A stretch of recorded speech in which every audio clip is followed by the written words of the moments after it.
నమస్కారం అండి. నేను బిఆర్ అంబేద్కర్ కోనసీమ జిల్లా నగరం గ్రామం నుంచి మాట్లాడుతున్నాం. నగరం గ్రామంలో 60 సంవత్సరాల క్రితం నిర్మించిన పిహెచ్సి ఒకటి ఉంది మాకు. ఇది నగరం అనేది పూర్వం నియోజకవర్గం ఉండేది, ఇప్పుడైతే పి గన్నవరం నియోజకవర్గం నగరం గ్రామం.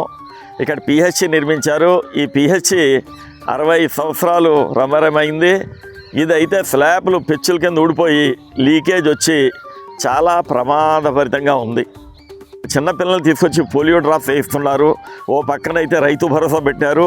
దాని తర్వాత 108 సంబంధించిన ఎమర్జెన్సీ సిబ్బంది కూడా అందులో నివాసం ఉంటున్నారు. ఈ పక్కన చూస్తే అన్ని పొట్టలండి, పాము పొట్టలు, పాములు కూడా సంచరిస్తున్నాయి. పెద్ద పెద్ద డొంకలండి.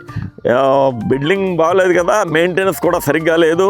దీనివల్ల ఎప్పుడైనా ఏ ప్రమాదమైనా జరిగి ఎవరి ప్రాణాలైనా పోయే ప్రమాదం ఉంది. కాబట్టి ప్రభుత్వం ముందుగానే పసిగడితే ఎవరికి ప్రాణాలు పోయిన నష్టపరిహారం ఇవ్వక్కర్లేదు.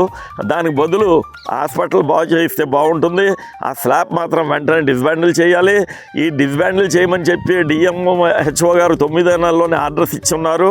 కానీ అది పట్టించుకోకుండా ఆ సిబ్బంది, అధికారులు, మరి నాయకులు తెలీదు ఎవరిలో లోపం ఉందో వాళ్ళు వెంటనే సరిచేసుకుని ప్రజల ప్రాణాలని కాపాడవలసిందిగా, రక్షించవలసిందిగా నేను ప్రభుత్వాన్ని మరియు అధికారుల్ని, ప్రత్యేకించి మా జిల్లా అధికారి అయినటువంటి కలెక్టర్ గారిని కూడా విజ్ఞప్తి చేస్తున్నాను.